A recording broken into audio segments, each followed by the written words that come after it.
एक देश एक निवडणुकीमधला सगळ्यात मोठा धोका जो आहे तो आहे की तुम्ही 5 वर्षांकरता सत्ताधीशांना हुकुमशहा बनवाल. तुम्ही सत्ताधीशांना 5 वर्षाकरता पूर्ण मुभा द्याल. एकदा का वन नेशन वन इलेक्शन घडवून आणले देशामध्ये, तर मग देशामधल्या अनेक समस्या या आपोआप सुटू शकतात असं भाजपला वाटतं. म्हणजे पंतप्रधानांना प्रत्येक राज्याच्या निवडणुकीमध्ये त्या राज्यातला आमदार असल्यासारखं तिथे जाऊन प्रचार करण्याची काहीच गरज नाही. आणि हे नरेंद्र मोदींच्या आधी देशाच्या कोणत्याच पंतप्रधानांनी या प्रकारचा प्रचार राज्यांच्या विधानसभांमध्ये केलेला नाही. हा एक फार मोठा बाऊक तयार केलेला आहे. निवडणूक लागली म्हणजे कामं होत नाही. उलट मी असं म्हणेल की सतत निवडणुका होतात म्हणून निवडणुकीच्या धाकाने राजकीय नेते प्रशासनावर दबाव ठेवतात आणि किमान छोटी छोटी रस्त्यांची डागडुजी तरी होते. भाजपच सगळ्यात जास्त वन नेशन वन इलेक्शनबद्दल बोलतं आणि निवडणुकीच्या आधी सगळ्यात जास्त फ्रीबीज भाजपच देतो. नरेंद्र मोदींना मी त्याला एक स्पष्ट शब्द वापरेल की घिसडघाई झालेली आहे. नरेंद्र मोदींना स्पष्ट दिसतंय की 29 नंतर ते पंतप्रधान राहू शकणार नाहीत. नमस्कार, मी प्रतीक आणि आजच्या आपल्या थिंक पॉडमध्ये तुम्हा सगळ्यांचं स्वागत. आज आपण एका देशव्यापी विषयावरती बोलणार आहोत ज्याची सध्या राजकीय वर्तुळात प्रचंड चर्चा सुरू आहे. तो म्हणजे एक देश एक निवडणूक किंवा सायमल्टेनियस इलेक्शन ज्याला म्हणतात, ज्याच्यावरती जी जॉईंट पार्लमेंटरी कमिटी बसवण्यात आली होती त्या कमिटीच्या अध्यक्षांनी काल परवा जे स्टेटमेंट केलं त्याच्यानंतर पुन्हा एकदा चर्चा सुरू झाली. ते अध्यक्ष असं म्हणाले की 2029 सालीच आपण भाजपशासित 22 राज्यांमध्ये एक देश एक निवडणूक राबवू शकतो, सायमल्टेनियस इलेक्शन राबवू शकतो. आपल्याला 2034ची किंवा कायदा होण्याची वाट पाहण्याची गरज नाही. तर 22 राज्य काय किंवा संपूर्ण देशभरात काय, राज्यांच्या आणि केंद्राची निवडणुका एकाच वेळी घेणं ह्याचे काय फायदे तोटे आहेत, विरोधकांचे आक्षेप काय आहेत आणि सत्ताधारी पक्षाचं भाजपचं म्हणणं काय, समर्थनार्थ कोणते मुद्दे मांडले जात आहेत, विरोधात कोणते मांडले जात आहेत, ह्या विषयाच्या सगळ्या बाजू आपण समजून घेणार आहोत. त्याच्यासाठी माझ्यासोबत आज आहेत राजकीय विश्लेषक परिमल माया सुधाकर सर MIT कॉलेजमध्ये शिकवतात आणि याच्या आधी आपण त्यांना अनेक विषयांवरती ऐकलेलं आहे. तर मी थेट सुरुवात करतो. सरांना पहिला प्रश्न माझा असा आहे की सर, एक देश एक निवडणूक ह्याची चर्चा आपण खूप दिवसांपासून ऐकतोय, कायदा येणार असंही ऐकतोय. भाजपचा तो काही ठरलेल्या महत्त्वाच्या अजेंड्यांपैकी एक अजेंडा आहे असं पण आपण ऐकतोय. तर नेमकं कारण काय की भाजप एक देश एक निवडणूकसाठी एवढं आग्रही आहे? आपल्याला एक मूळ कारण त्याचं जर बघायचं झालं तर भाजपला असं वाटतं आणि पंतप्रधान नरेंद्र मोदी यांचं असं मत आहे की आपल्या देशामध्ये खूप मोठ्या प्रमाणामध्ये निवडणुका या वेगवेगळ्या टप्प्यात होतात आणि त्यामुळे प्रशासन त्याचं दुर्लक्ष प्रशासनाच्या कामाकडे होतं. बरोबर. त्या निवडणुकांवरती लक्ष द्यावं लागतं. तर ही जी व्यवस्था आहे ही आपण जर संघटित केली आणि एकाच वेळेस जर सगळ्या निवडणुका घेतल्या तर मग पुढचे 5 वर्ष हे केवळ काम करण्याकरता देता येतील. हा यामागचा हेतू आहे. मोदींना स्वतःला एक स्वतःची लिगॅसी तयार करायची आहे की त्यांच्या कार्यकाळामध्ये हे घडलं. बरोबर. त्यांनी वन नेशन वन इलेक्शन करवून दाखवलं आणि यामुळे मोदींना असं वाटतंय की हे आता लगेच झालं पाहिजे. तर एकूण ओव्हरऑल भाजपचं आपण त्यांचं विचार करण्याची पद्धत जर बघितली तर भाजपची ही विचार करण्याची जी पद्धत आहे ती अशी आहे की मोठं काहीतरी धडाक्यात जर केलं तर त्यांनी मोठे बदल घडतात. म्हणजे जसं नद्यांना जोडण्याचा प्रकल्प, तुम्ही नद्यांना जोडण्याच्या प्रकल्पाबाबत जर भाजपशी बोलाल तर भाजपला असं वाटतं की नद्यांना जर आपण एकत्र जोडलं तर देशातला दुष्काळाचा, पुराचा हा सगळा प्रश्न आपण सोडू शकतो. पण हेच जर तुम्ही इतर संघटनांशी बोललात तर त्यांना तसं वाटत नाही. तर एकूणच भाजपच्या विचार करण्याच्या प्रक्रियेचाच हा भाग आहे की काहीतरी विशाल एकत्र एका धडाक्यात जर केलं तर त्यांनी मोठे प्रश्न किंवा प्रलंबित प्रश्न सुटू शकतात असं भाजपला वाटतं.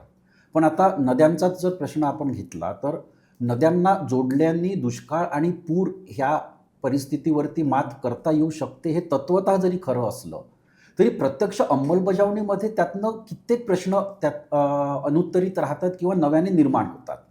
म्हणजे जमीन अधिग्रहणाचाच प्रश्न त्याच्यामध्ये येतो किंवा तेवढी प्रचंड बांधणी करण्याकरिताचा जो खर्च आहे तो खर्च त्याच्यामध्ये येतो किंवा एकूणच पर्यावरणावरती त्याचे काय परिणाम होतील जे तपासणं केवळ ते प्रकल्प पूर्ण झाल्यानंतरच शक्य होऊ शकतं, त्याआधी नाही. तर या सगळ्या गोष्टींकडे भाजप दुर्लक्ष करतं आणि वन नेशन वन इलेक्शनच्या बाबतीत सुद्धा भाजपचा या प्रकारचाच विचार आहे की एकदा का वन नेशन वन इलेक्शन घडवून आणले देशामध्ये तर मग देशामधल्या अनेक समस्या या आपोआप सुटू शकतात असं भाजपला वाटतं. म्हणून त्यांचा तो आग्रह चाललेला दिसतोय. पण त्याच्या मागे जी कारणं दिली जातात, उदाहरणार्थ पहिलं महत्त्वाचं कारण असं आहे की प्रचंड पैसा खर्च होतो.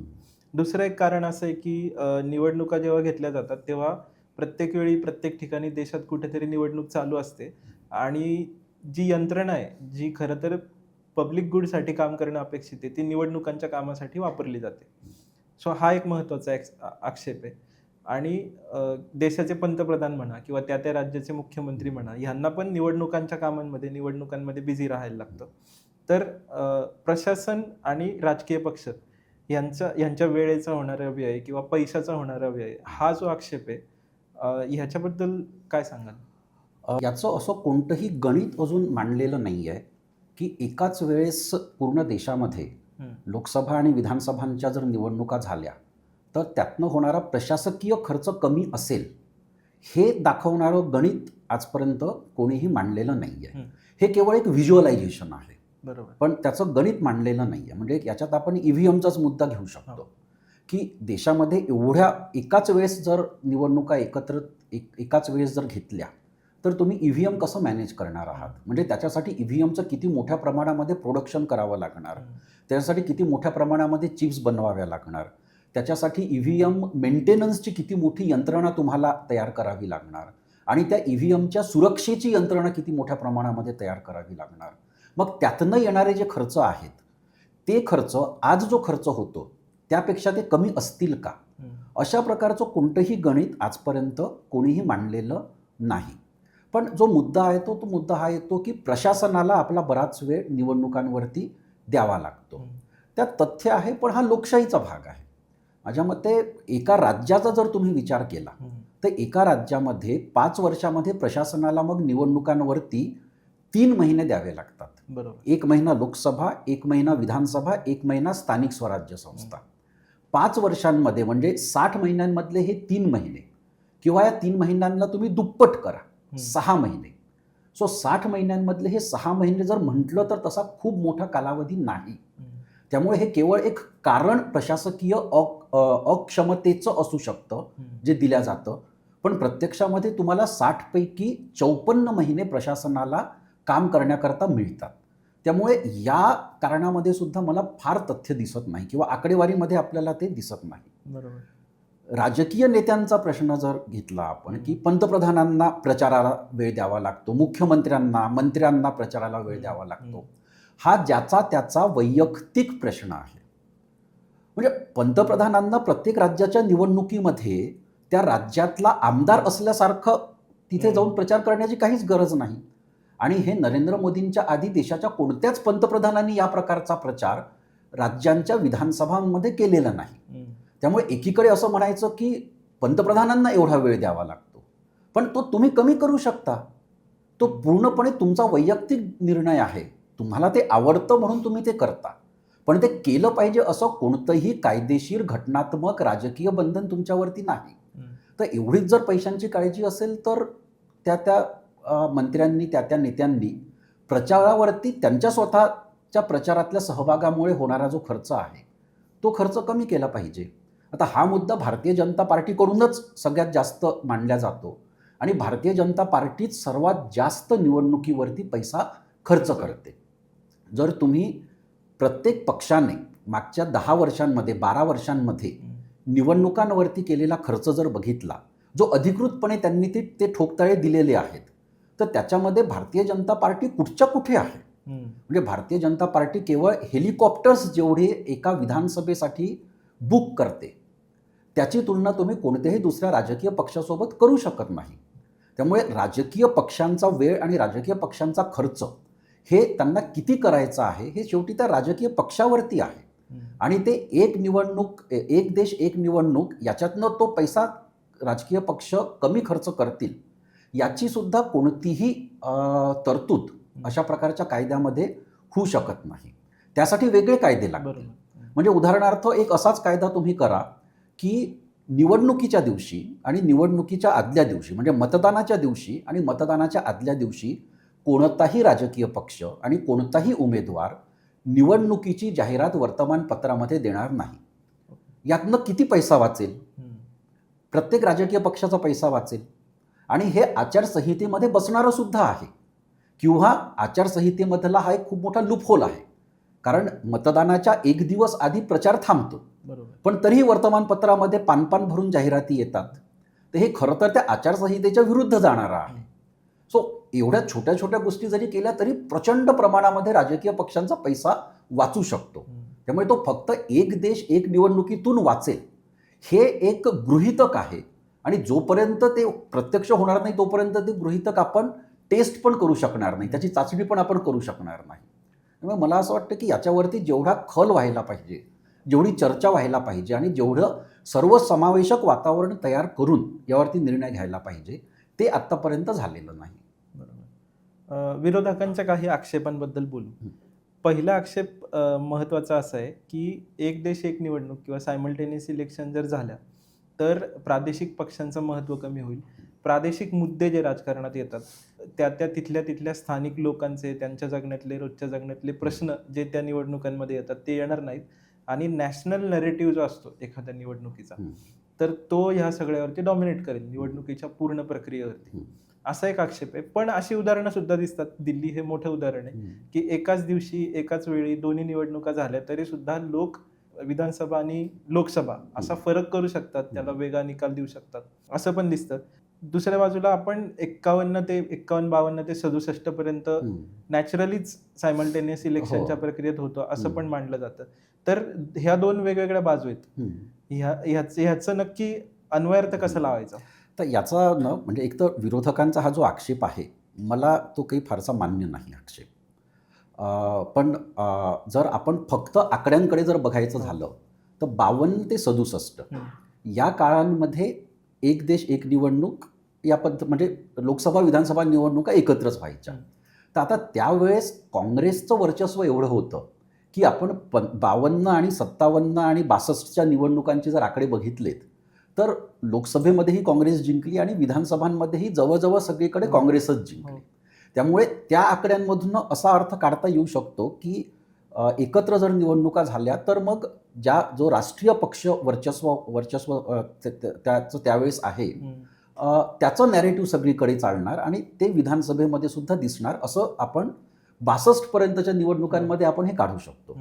पण त्याच्यानंतर आपल्याला असं दिसत नाही. तुम्ही जे म्हटलं ते दिल्लीच्या बाबतीत नाही पण बाकी अनेक आपल्याला हे वेळोवेळी बघायला मिळालं आहे. महाराष्ट्रामध्ये 1999ची निवडणूक ही याचं फार मोठं उदाहरण आहे की 1999ला लोकसभेची निवडणूक लवकर झाली आणि त्यावेळेस मग भाजप शिवसेनेचं जे पहिलं सरकार होतं त्यांनी स्वतःचं सरकार बरखास्त करून लोकसभेसोबतच निवडणूक घेतली आणि त्या निवडणुकीमध्ये लोकसभेमध्ये भाजप शिवसेना युतीला जास्त जागा मिळाल्यात पण विधानसभेमध्ये त्यांचा पराभव झाला. हे एकाच वेळेस एकाच दिवशी एकाच क्षणी मतदाराने पोलिंग बूथवरती जाऊन दिलेलं मत होतं. आणि हेच आपल्याला पुढे पण दिसतं. म्हणजे 2014चं उदाहरण घ्या की 2014च्या लोकसभा निवडणुकीमध्ये जिथे देशात सगळीकडे नरेंद्र मोदींची लाट होती त्यावेळेस ओडिसामध्ये निवडणुका झाल्या आणि ओडिसामध्ये लोकसभा आणि विधानसभा दोन्हीमध्ये तिथल्या स्थानिक बिजू जनता दलाने विजय मिळवला आणि अशी उदाहरणं आपल्याला अनेक ठिकाणी दिसतील. त्यामुळे यामुळे प्रादेशिक पक्षांचं महत्त्व कमी होणार किंवा फक्त नॅशनल नॅरेटिव्हच चालणार यामध्ये मला फारसं तथ्य दिसत नाही. म्हणजे आणखी एक उदाहरण आपल्याला देता येईल की इंदिरा गांधींच्या हत्येनंतर 84मध्ये ज्यावेळेस प्रचंड सहानुभूतीची लाट होती आणि संपूर्ण देशामध्ये काँग्रेस खूप प्रचंड विजय काँग्रेसने मिळवला होता. त्याच वेळेस आंध्र प्रदेशमध्ये तेलुगू देसम पक्षाने 42 पैकी 33 जागा जिंकल्यात आणि NT रामाराव हे विरोधी पक्षांचे लोकसभेत म्हणजे तेलुगू देसम पक्ष त्यांचा हा विरोधकांचा सगळ्यात मोठा पक्ष ठरला लोकसभेतला. तर प्रत्येक ठिकाणचे स्थानिक समीकरण स्थानिक राजकारण हे वेगळं असतं आणि भारतासारख्या एवढ्या मोठ्या देशामध्ये सारखं एकाच पक्षाचं किंवा एकाच लाटेमुळे सगळ्या निवडणुका या प्रभावित होतील अशी परिस्थिती किंवा असं होईल असं एखाद्या वेळेस होऊ शकतं पण असं सारखं होईल असं मला अजिबात वाटत नाही. त्यामुळे विरोधकांचा हा जो आक्षेप आहे त्या आक्षेपामध्ये मला खरं तर फारसं तथ्य दिसत नाही.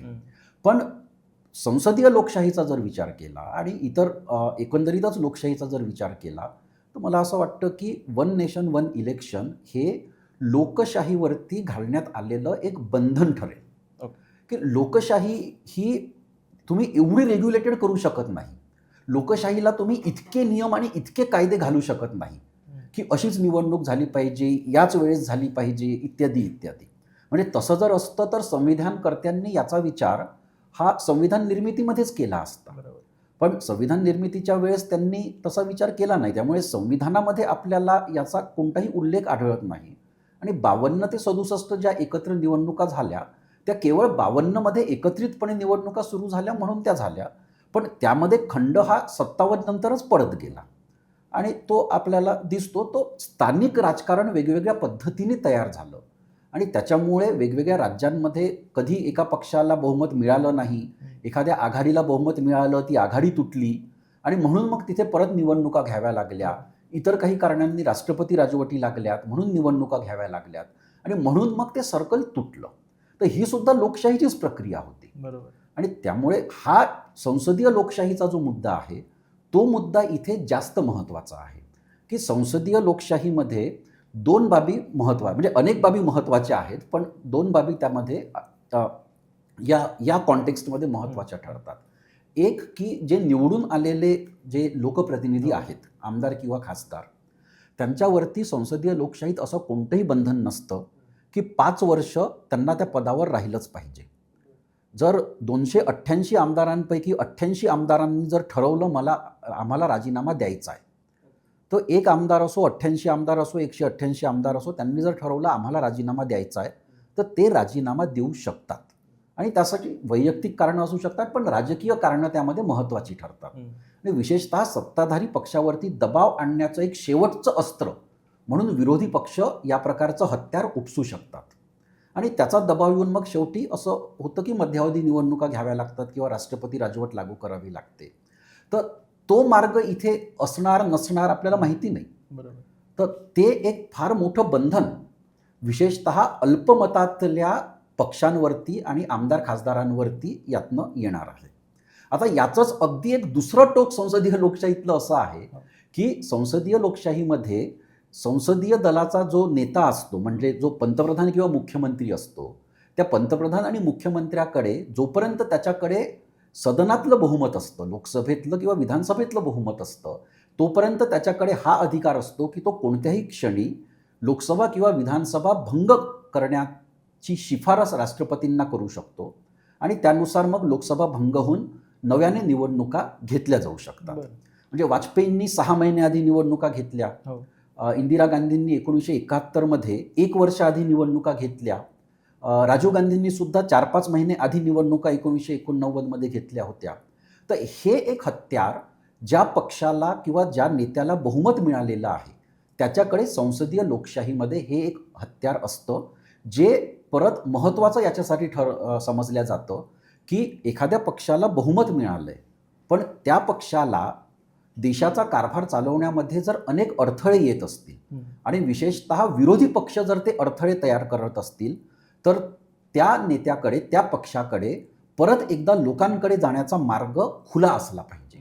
आता भारतामध्ये हे फारसं घडत नाही, पण जगामध्ये जिथे जिथे संसदीय लोकशाही आहे तिथे फार महत्त्वाचे निर्णय घेताना किंवा सरकारच्या कामकाजामध्ये विरोधी पक्ष जर फार अडथळे आणत असतील आणि ते कामकाजच जर होऊ देत नसेल तर त्यावेळेस तिथला सत्ताधारी पक्ष आणि पंतप्रधान हे ठरवतो की आता पुरे झालं, आता आपण लोकसभा किंवा सदन बरखास्त करूया आणि परत एकदा लोकांकडे जाऊन आपण कौल घेऊया.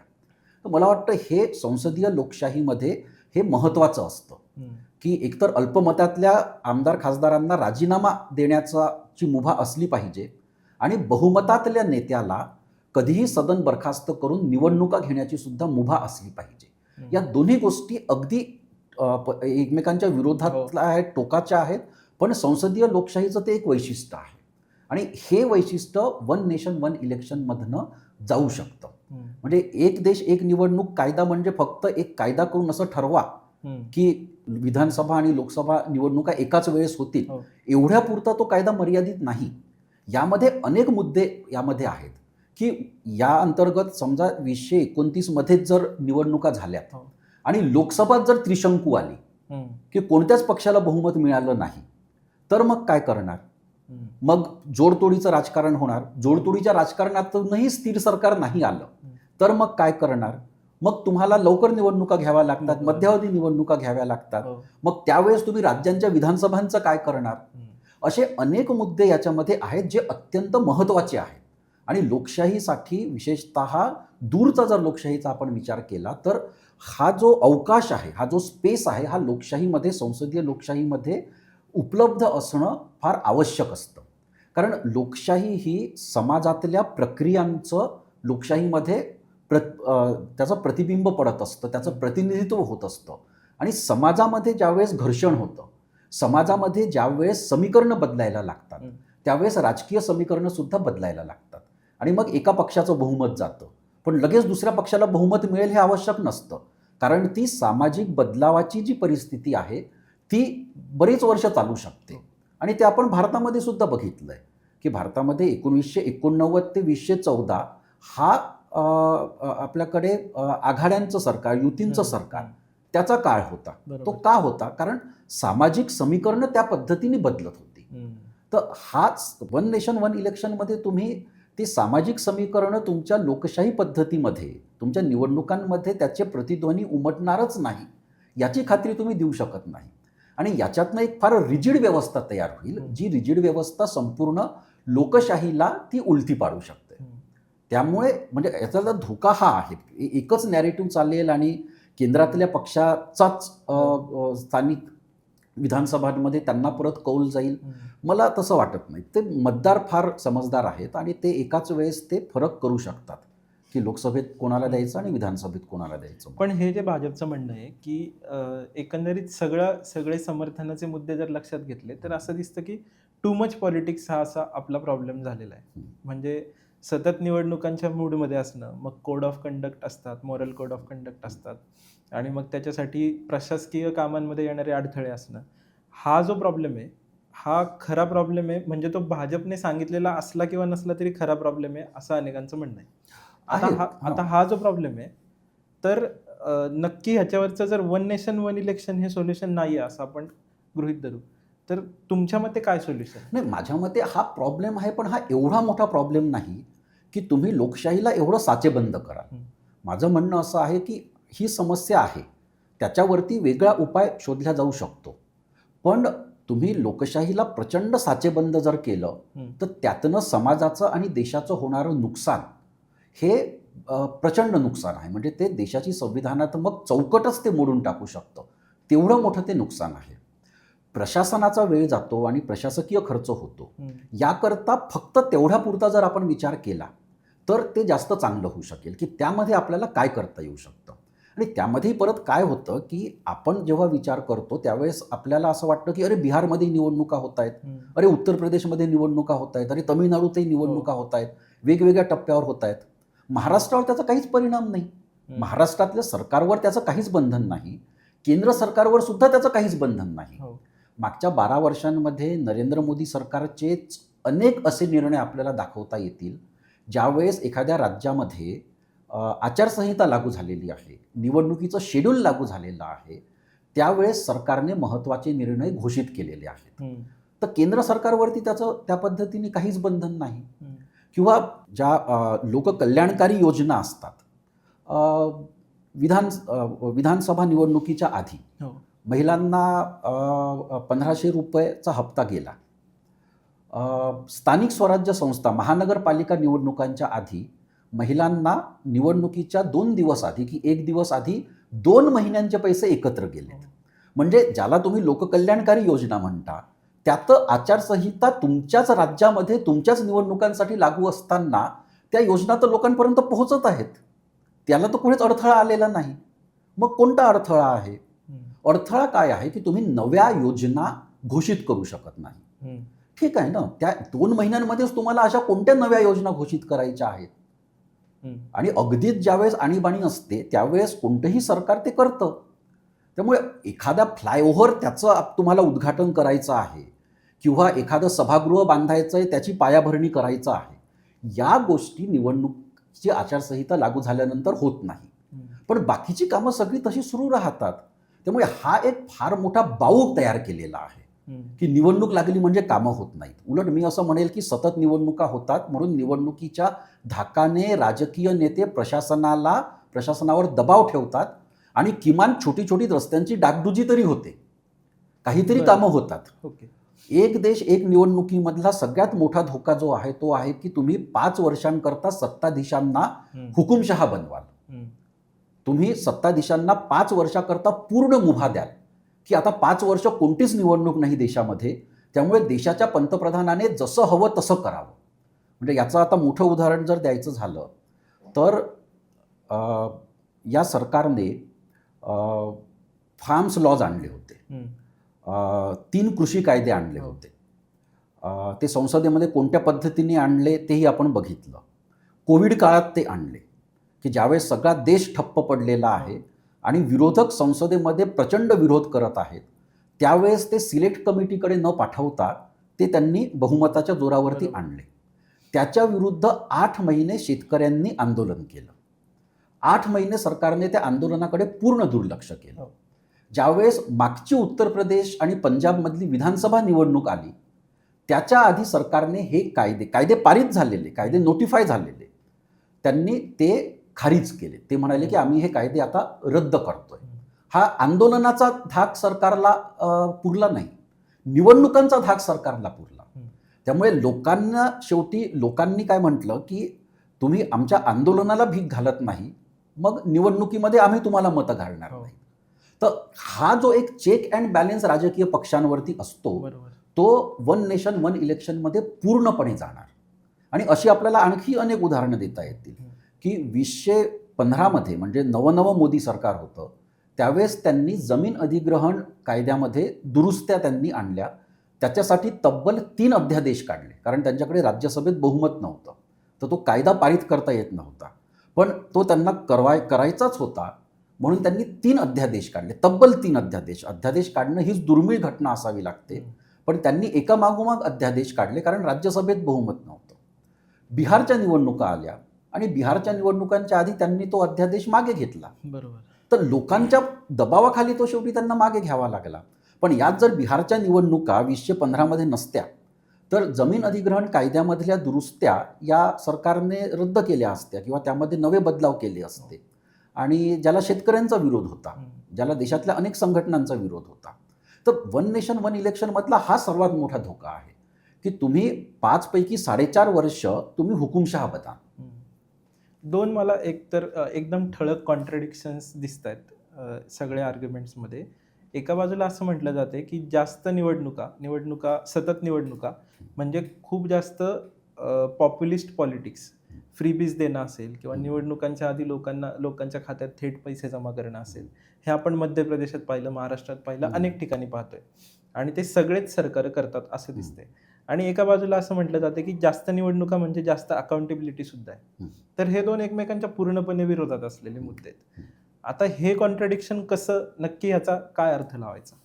याला साधा याच्यावरती उपाय आहे की 5 वर्षाचा कालावधी एका सरकारला असतो आणि खरं तर निवडणूक आयोग तो विधानसभाचा किंवा लोकसभेचा 5 वर्षाचा कालावधी ज्यावेळेस संपतो त्याच्या 6 महिने आधीच ते आचारसंहिता लागू करू शकतात. बरोबर. हे अधिकार निवडणूक आयोगाला आहेत.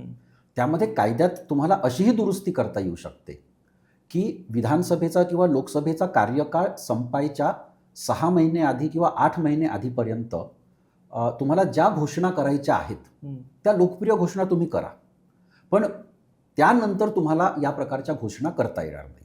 म्हणजे महाराष्ट्रामध्ये लाडकी बहीण योजना विधानसभेच्या 3 महिने आधी लागू झाली, ते तुम्हाला करता येणार नाही. तुम्हाला 8 महिन्याचा तो बफर लागेल. आधीच्या तुमच्या 50 महिन्यांमध्ये तुम्हाला जे काही करायचं आहे ते तुम्ही करा, पण निवडणुका अगदी तोंडावर आल्यावरती ते करू नका. हा एक साधा कायदा करता येऊ शकतो आणि तो कायदा केल्याने हा फ्रीबीजचा प्रश्न मोठ्या प्रमाणामध्ये तो आपण ॲड्रेस करू शकतो. फ्रीबीजचा दुसरा एक मुद्दा असा आहे की भाजपच सगळ्यात जास्त वन नेशन वन इलेक्शनबद्दल बोलतं आणि निवडणुकीच्या आधी सगळ्यात जास्त फ्रीबीज भाजपच देतं. सो हे भाजपमधलंच फार मोठं कॉन्ट्रडिक्शन आहे. म्हणजे भाजपने एक तात्विक भूमिका घेऊन फ्रीबीज देणं बंद करावं, तर मग हा मुद्दा यामध्ये राहणार नाही. मग हे फार मला वाटतं की वरवरचे मुद्दे आहेत आणि याचे फार सखोल परिणाम जे आहेत ते त्याकडे लक्ष देणं जास्त महत्त्वाचं आहे. लोकशाहीच्या स्ट्रक्चरबद्दल तुम्ही जे बोललात, आत्ता एकंदरीत भाजपच्या समोरचे जे अजेंडे दिसत आहेत पब्लिक डोमेनमध्ये, उदाहरणार्थ डिलिमिटेशन असेल, त्याला उत्तरेकडच्या राज्यांचा होणारा विरोध असेल, त्याच्यासाठीची जी काही जुळवाजुळव चालू आहे भाजपची ते असेल, किंवा महिला आरक्षण असेल, किंवा आता वन नेशन वन इलेक्शन असेल, हे भारताच्या लोकशाहीवरती प्रचंड मोठा परिणाम करणारे आणि खूप जास्त काळ परिणाम करणारे महत्त्वाचे निर्णय असणार आहेत. आणि सगळे कायदे, सगळे निर्णय येत्या काही काळात चर्चेला येणार आहेत किंवा कुठल्या ना कुठल्या स्वरूपात आपल्या चर्चेच्या विश्वात असणार आहेत असं दिसतंय, किंवा त्याच्याबद्दल काहीतरी ठोस निर्णय तरी होतील असं दिसतंय. तर हे सगळं एकंदरीत चित्र जे लोकशाहीवरती प्रभाव टाकणार आहे प्रचंड, आणि 80 वर्ष होतील पुढच्या वर्षी भारताच्या लोकशाहीला. तर एकंदरीतच ह्या सगळ्या पब्लिक डोमेनमध्ये असलेल्या डिस्कोर्स बद्दल तुमचं मत काय, आणि भाजपचे इंटेन्शन्स किंवा भाजपला जे काही साध्य करायचं आहे भारतात त्याच्याबद्दल त्यांचं कन्व्हिक्शन, हा एकंदरीत राजकीय भाग, त्याच्यासाठीची त्यांची जुळवाजुळव, हे सगळं जे चालू आहे त्याच्याबद्दल काय वाटतं? आता कसं झालेलं आहे ना की भाजप मागे पडला आहे. नरेंद्र मोदी त्यांचं काय व्हिजन आहे, त्यांना काय करून दाखवायचं आहे, हे जास्त महत्त्वाचं ठरतं आहे. आणि आपण आता तुम्ही जे मुद्दे मांडलेत हे सगळे राजकीय आहेत आणि हा एक फार मोठा डिस्कोर्समधला शिफ्ट हा नरेंद्र मोदींनी आणि भाजपनी आता करण्याचा प्रयत्न केला आहे. आता stand up India, startup India, make in India, smart cities, या असे मेगा प्रोजेक्ट्स, महाप्रकल्प त्यांचे, की जे कुठेतरी अर्थव्यवस्थेशी सुद्धा संबंधित आहेत किंवा अर्थव्यवस्थेशी जास्त निगडीत आहेत. आज अशा योजनांवरती बोलणं नरेंद्र मोदींनी आणि भाजपनी बंद केलेलं आहे. सो आर्थिक मुद्द्यांकडून राजकीय मुद्द्यांकडे भाजपने पूर्णपणे आपला शिफ्ट नेलेला आहे. आता यामध्ये भाजपची एक गोची झालेली आहे ती आहे की भाजपकडे असलेले सांस्कृतिक मुद्दे सुद्धा संपले आहेत. तो आर्टिकल 370चा मुद्दा असो, तो अयोध्येचा मुद्दा असो, ट्रिपल तलाकचा मुद्दा असो, हे मुद्दे संपलेले आहेत आणि वेगवेगळ्या राज्यांमध्ये भाजपची सरकारं समान नागरी कायदा त्या राज्यांमध्ये ते आणत आहेत. काही राज्यात आणला आहे, बाकी राज्यांमध्ये ते आणू पाहत आहेत. त्यामुळे सांस्कृतिक मुद्दे भाजपचे संपलेले आहेत. आर्थिक मुद्द्यांवरती या सरकारला आता असं कळलं आहे की आपण फार काही इथून पुढे करू शकत नाही, त्याचं मोठं फळ आपल्याला काही मिळणार नाही आहे. त्यामुळे आर्थिक मुद्द्यांना मागे टाकून राजकीय मुद्द्यांवरती चर्चा सुरू करण्याचा, आणि हे राजकीय बदल घडत नाही आहेत म्हणून आपली अर्थव्यवस्था मागे पडते आहे किंवा आपली अर्थव्यवस्था हवी तशी भरारी घेऊ शकत नाही आहे, या प्रकारचं चित्र तयार करण्याचा एक प्रयत्न आपल्याला सत्ताधाऱ्यांकडून आज आपल्याला बघायला मिळतो आहे. स्वतः नरेंद्र मोदींना मी त्याला एक स्पष्ट शब्द वापरेल की घिसडघाई झालेली आहे. नरेंद्र मोदींना स्पष्ट दिसतंय की 29 नंतर ते पंतप्रधान राहू शकणार नाहीत. कदाचित 29च्या आधीसुद्धा त्यांना राष्ट्रीय स्वयंसेवक संघ पदावरून उतरण्यासाठी सांगू शकतं. आणि असं जर झालं तर त्याच्या आधी त्यांना स्वतःची ही लिगॅसी तयार करायची आहे की वन नेशन वन इलेक्शन मी केलं, डिलिमिटेशन मी केलं, महिला आरक्षण माझ्या काळामध्ये त्याची अंमलबजावणी झाली. आता महिला आरक्षणाचाच मुद्दा घ्या. महिला आरक्षण प्रलंबित नाही. महिला आरक्षणाचा कायदा मोदींनीच 2023मध्ये पारित केलेला आहे. त्यामुळे फडणवीस आज जे म्हणतायत की महिला आरक्षणाला राहुल गांधी विरोध करत आहेत, महिला आरक्षण बिल नाही, महिला आरक्षण कायदा आहे. महिला आरक्षणाचं बिल संसदेने 2023मध्ये एकमताने पारित केलं आहे. त्यावर राष्ट्रपतींची स्वाक्षरी झाली आहे. त्यामुळे तो आता कायदा आहे. पण त्यावेळेसच मोदींना हे सांगण्यात आलं होतं की तुम्ही ते बिल ज्या पद्धतीने आणलेलं आहे त्याच्यानुसार 2034च्या आधी महिला आरक्षण लागू होणारच नाही, हे विरोधकांनी मोदींना सांगितलं होतं. पण त्यावेळेस मोदींचा आत्मविश्वास एवढा होता की 2034पर्यंत मी आहेच पंतप्रधान, त्याच्यामुळे 29मध्ये ते लागू करायची गरजच नाही आहे, ते 2034मध्येच लागू होऊ द्या. आणि आज त्यांना कळतंय की 34पर्यंत ते नसतील. त्याच्यामुळे त्यांना आता ते त्यांच्या हयातीमध्ये, पंतप्रधान पदाच्या त्यांच्या हयातीमध्ये त्यांना ते लागू करायचं आहे. डिलिमिटेशनच्या बाबतीतही तोच आहे मुद्दा, की डिलिमिटेशनसाठी आधी जनगणना आवश्यक आहे. जनगणना जी 2021मध्ये व्हायची होती, ती जनगणना या सरकारने 2026-27मध्ये हे घेत आहेत. त्यामुळे डिलिमिटेशनच्या बाबतीत जर तुम्ही खरोखर एवढे गंभीर होता, तर कोविड संपल्या 2022-23मध्येच जनगणना घ्यायला पाहिजे होती. देशामध्ये प्रचंड निवडणुका तर झाल्यात, लोकसभा निवडणूक झाली. जर लोकसभा निवडणूक होते आहे, प्रत्येक विधानसभेची निवडणूक होते आहे, तर देशामध्ये तुम्ही जनगणना का नाही घेतली? याचं कोणतंही उत्तर या सरकारकडे नाही.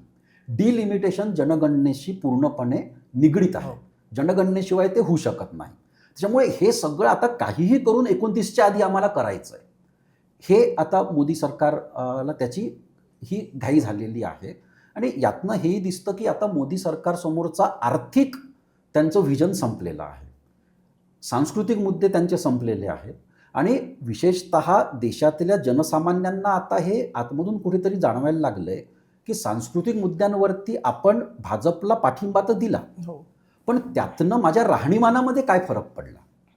काश्मीरमधलं आर्टिकल 370 गेलं, पण त्यांनी माझ्या राहणीमानात, त्यांनी माझ्या नोकरीमध्ये, त्यांनी एकंदरीतच माझ्या जीवनमानामध्ये काय फरक पडला? हे देशातल्या सर्वसामान्यांना आणि विशेषतः हिंदू मतदारांना हे आज जाणवू लागलेलं आहे. आणि त्याच्यामुळे आज पूर्ण अजेंडा जो आहे तो विरोधी पक्षांना कोंडीत पकडण्याचा प्रयत्न करण्याचा अजेंडा हा नरेंद्र मोदी राबवत आहेत. पण माझ्या मते देशातल्या मतदारांना सुद्धा त्याची जाणीव झालेली आहे. सर, शेवटचा प्रश्न. विश्लेषण तर मी ऐकलं सगळं तुमचं. आता अशी परिस्थिती आहे की 2029ला येणाऱ्या निवडणुका होणार आहेत. डिलिमिटेशन त्याच्या आधी होणार की नाही अशी चर्चा आहे. आत्ता वन नेशन वन इलेक्शनची पण अशी चर्चा चालू झाली आहे. तर खरोखर डिलिमिटेशन 29 पर्यंत होईल का? 29च्या निवडणुका ह्या डिलिमिटेशन आणि वन नेशन वन इलेक्शन यांच्यासह होतील का? तशा झाल्या तर काय चित्र असेल? डिलिमिटेशनसह त्या होऊ शकतात. याचं कारण असं की डिलिमिटेशनसाठी संसदेत कोणताही कायदा पारित करण्याची किंवा त्याच्यासाठी विशेष बहुमत असण्याची गरज नाही. त्यामुळे डिलिमिटेशनसह त्या होऊ शकतात. फक्त डिलिमिटेशनमध्ये तुम्ही जागा किती वाढवणार हा कळीचा मुद्दा आहे. आणि त्यामध्ये सरकारने जर खरोखर प्रामाणिकपणे जर प्रयत्न केले की प्रत्येक राज्यामध्ये 50% जागा आम्ही वाढवू, तर ते होऊ शकतं. त्याला मग कोणीही विरोध करेल. सरकारने मागे हे म्हटलं, पण कायद्यामध्ये तशी तरतूद नाही केली. त्यामुळे कायद्यात सरकारने जर ती तरतूद केली तर ते निश्चितपणे होऊ शकतं. आणि जर ते झालं तर त्याच्यासोबत मग महिला आरक्षण पण त्यावेळेस करावं लागू शकतं. डिलिमिटेशनमध्ये जास्त महत्त्वाचा मुद्दा हा ठरणार आहे की डिलिमिटेशन कमिशनमध्ये कोण असणार आहे. डिलिमिटेशन कमिशनमध्ये जी लोक असतील त्यांच्यावरती विरोधक आक्षेप घेतात का?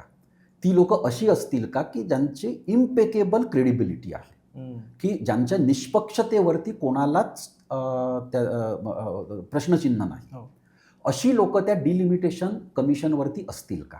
कारण डिलिमिटेशनमध्ये काय होणार, जर जागा वाढल्या तर किंवा नाही वाढल्या तरी मतदारसंघांची पुनर्रचना होणार. म्हणजे 543चे 800 किंवा 850 मतदारसंघ होणार. म्हणजे मतदारसंघांच्या सीमा बदलणार. तर या सीमा बदलताना अमेरिकेमध्ये जे तिथले राजकीय पक्ष करत असतात की आपल्याला जास्त अनुकूल मतदारसंघ हे एकत्रितपणे करून घ्यायचे. तर डिलिमिटेशन भाजपसाठी त्याकरता जास्त महत्त्वाचं आहे की आपल्याला अनुकूल असे मतदारसंघ करून घ्यायचे, ज्यामध्ये 1/3 मतदारसंघ असे असतील जे भाजप कधीच जिंकू शकणार नाही. हे भाजपलाही ठाऊक असेल. पण सगळे विरोधी मतं, म्हणजे जे समाज घटक आपले विरोधी जातात हे माहिती आहे, त्या समाज घटकांना जास्तीत जास्त प्रमाणामध्ये 100% करणं तर ते शक्य नाही, पण 60-70% जरी ते करू शकले की काही मतदारसंघांमध्ये त्यांना एकवटा आणि बाकीचे मतदारसंघ मग आपण तिथे जास्त सहजपणे जिंकू शकतो, अशा प्रकारचे ते मतदारसंघ बांधा. या प्रकारचा एक विचार डिलिमिटेशनच्या मागे भाजपचा निश्चितपणे असू शकतो. त्यामुळे डिलिमिटेशन कमिशनमध्ये कोण असणार त्यावरती हे मोठ्या प्रमाणामध्ये हे डिपेंड करेल. पण आजची जी परिस्थिती आहे ती परिस्थिती बघितली तर डिलिमिटेशनसाठी संसदेच्या जागा, लोकसभेच्या जागा वाढवण्याचा कायदा पारित करण्याकरता जेवढी मतं भाजपला हवी आहेत ती भाजपला मिळतील अशी शक्यता आता फार कमी आहे. याचं कारण असं की त्यांनी शिवसेना तोडली, युबीटी तोडली, युबीटीचे लोकसभा खासदार तोडलेत, ममता बॅनर्जींचे लोकसभा खासदार तोडलेत, तरीसुद्धा त्यांना लोकसभेमध्ये तेवढं 2/3 बहुमत अजून मिळालेलं नाही. आणि दक्षिणेमध्ये त्यांना आशा होती की DMK त्यांच्यासोबत येईल. पण दक्षिणेमध्ये तमिळनाडूच्या मुख्यमंत्री विजय यांनी विधानसभेमध्येच त्यांनी तिथे एक प्रस्ताव पारित करून घेतला की तमिळनाडूचा डिलिमिटेशनला पूर्ण विरोध आहे. त्यामुळे त्या विधानसभेच्या प्रस्तावाच्या विरुद्ध DMKला जाणं कठीण आहे. कारण DMKने निवडणुकीच्या आधी तीच भूमिका घेतली होती. त्यामुळे DMK सुद्धा आता भाजपसोबत या मुद्द्यावरती जाईल ही शक्यता फार फार फार कठीण आहे. म्हणजे याकरता जसं म्हटलं जात होतं की भाजपला समाजवादी पार्टीला तोडावं लागेल, NCP शरद पवारला तोडावं लागेल. पण परत हेही दिसलं की या प्रकारचे हस्तक्षेप किंवा या प्रकारच्या फोडाफोडी भाजप ज्यावेळेस करतं त्याची प्रतिक्रियासुद्धा सामान्य जनतेतून दुसऱ्या मुद्द्यांवरती उठते, पण ती उठते. म्हणजे जंतर मंतरच्या आंदोलनामध्ये भाजप विरुद्ध एवढं तीव्र मत असण्याचं कारण हे होतं की पश्चिम बंगालची निवडणूक तुम्ही जिंकली, पण त्यानंतर तुम्ही ममता बॅनर्जीचा पक्ष फोडला. ते देशातल्या लोकांना आवडत नाही. किंवा महाराष्ट्रामध्ये ज्या पद्धतीने त्यांनी शिवसेना आणि नॅशनलिस्ट काँग्रेस पार्टी फोडली ते लोकांना आवडलं नाही आणि लोकांनी लोकसभेमध्ये भाजप विरुद्ध मतदान केलं. तर भाजप जर शहाणा असेल, आणि अमित शहा मोदी हे नक्कीच खूप शहाणे आहेत, तर त्यांना लोकांचा हा सेन्स कळतो. त्यामुळे किमान लगेच तरी ते या प्रकारे पक्षांच्या फोडाफोडी करायला आता नव्याने जाणार नाहीत. ते उत्तर प्रदेशची निवडणूक होऊ देतील. उत्तर प्रदेशच्या निवडणुकीमध्ये जर त्यांना दणदणीत बहुमत मिळालं तर मग कदाचित ते समाजवादी पार्टीला त्याच्यानंतर तोडतील आणि मग त्यांना कदाचित तेवढा आकडा मिळू शकतो. पण हे सगळे जर-तरचे खेळ झालेत. आज सरकार या स्थितीमध्ये नाही की लोकसभेच्या जागा ते वाढवू शकते. सर, खूप खूप धन्यवाद. अशा अनेक महत्त्वाच्या विषयावरती चर्चा केली. खूप महत्त्वाचे इनपुट्स मिळाले. पुन्हा भेटूया. तोपर्यंत पाहत राहा थिंक TV.